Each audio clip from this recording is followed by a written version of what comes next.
slugs, nature's gooey little garden wrecking balls. They're slimy, sneaky, and somehow always know where your most expensive plants are. But don't panic, because today we're going full Slug Exterminator mode with tips from gardeners across the internet. Some use beer traps, others swear by eggshells, and one guy? He talks to them. We don't recommend that. And hey, if you want smarter gardening hacks without the slime, check out our AI gardening app from StrongEcho.com. It's like having a plant whisperer in your pocket. Comment below. What's your weirdest slug horror story? Because remember, you can grow it. Roll the chaos. Let's slime fight. Is this the best slug trap available? I decided to test it out and share my results and observations. To start, I placed various wooden planks around the garden, both small and large. I made some interesting discoveries. First, the larger the plank, the better it works. Slugs don't seem to prefer the smaller planks. Planks I placed on top of my wood chip mulch didn't catch a single slug, likely because the slugs can hide in the wood chip itself and don't need the extra shelter. I also noticed that slugs like to hide in groups, which makes them easier to catch. Another key point is to place the planks close to the damaged plants. This way you will catch the most slugs. Sometimes it can take some time for slugs to find the planks. Some planks had no slugs for a few days, only for me to find up to 20 slugs under them the next day. Time of day and weather conditions are also important when checking the planks. It's best to do this during the daytime when the sun is out and slugs will be hiding underneath the planks. Overall, this method works fantastic.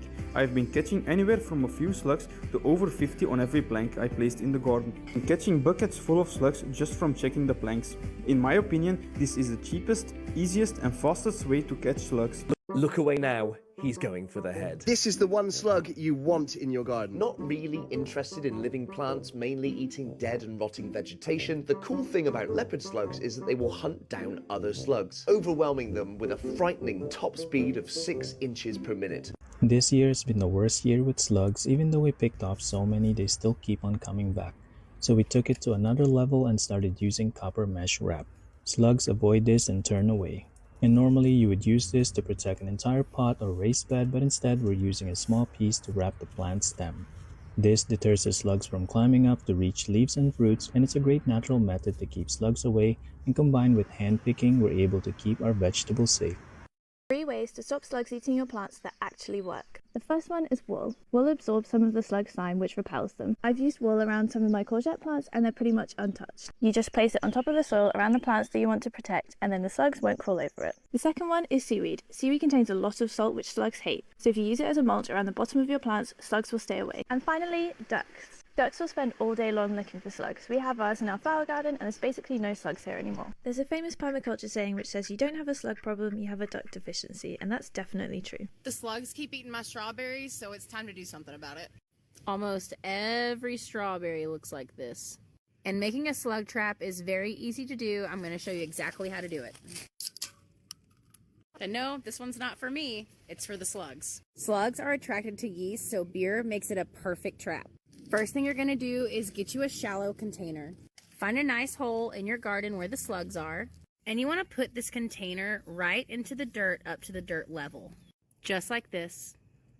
You're going to take your beer and pour it into the container until it's about halfway full. About like that. And if you don't have beer, you can take 1 cup of warm water, mix it with a teaspoon of yeast and a teaspoon of sugar, and it'll act as the same thing. Because again, the slugs are attracted to the yeast. And you want to do it right up to this line because the slugs will be attracted to the smell and they will come over to it and fall right in. And you don't want to fill it up too much because you don't want them to be able to crawl out. After it rains, it's the perfect time to do this too if you have slugs.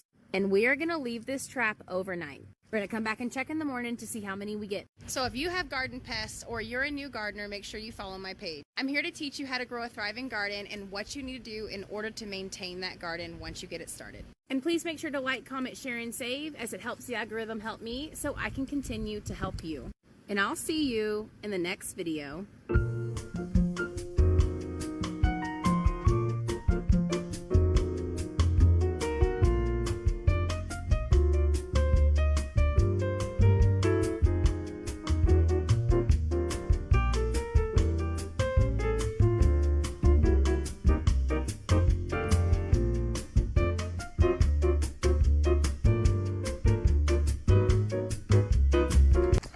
trouble with slugs, eh? Fed up using slug pellets? Well, look, this is what I do. I had problems for years with slugs on the dahlias, but look at them now. All the leaves are absolutely perfect because I use these chives. Slugs and snails hate the smell of anything to do with the onion family, and these, they just, oh, they stink. I can smell them from here. They hate chives. So plant these in with your plants. But you said you had a problem with lupins. Hold on. You're concerned about getting slugs on your lupins. Look at these. Absolutely immaculate. Well, I use this. I usually do it the night before. I make up about a pint of hot water, 2 crushed garlic cloves, and then pour it in here the next day. Give them a spray. The slugs hate garlic. Facts. Here are some of my favourite natural slug and snail defences I use to protect my plants and my allotment plot so I don't have to grab those pesticides. First up, we have crushed shells. Any kind of shell works. If you use eggs, be sure to remove all the egg residue or it'll actually attract the slugs instead. Then we have wool pellets. These work really well, but you have to water them really well to make sure you get that really thick barrier. Last year I used ash from an old fire around my pumpkin plants, and this was really effective. Ash is really great for your soil as well, so it's kind of like a win-win. I have used beer traps and I can confirm they're very effective at capturing and killing slugs. I have to admit this is a last resort for me because I don't enjoy killing them. You can also trap and kill other creatures by accident as well, which is not ideal. So definitely be cautious with this one. And then we have my favourite, which is strolch. Strolch is like a wet hay. You spread it over your bed really thickly and it helps to deter them by creating a barrier, but it's also really good at retaining moisture in your bed. Have you tried any of these natural slug and snail defences? I'd love to know. This cool striped slug is one you actually want in your garden. Meet the leopard slug, often mistaken for a garden villain, but it's actually quite the hero. Because you might think it's eating all your plants, but it's actually mostly eating dead leaves, fungi, and sometimes even other slugs and their eggs. Yes, you heard that right. This slug eats other slugs. The leopard slug not only fertilizes your garden by breaking down organic material, it also helps to keep other slug populations in check. So if you come across a leopard slug in your garden, leave it be, because it's a true garden ally working hard behind the scenes to maintain the balance in your garden. Now let's check out the tips our AI gardening buddy gave. Sign up for free and try it out.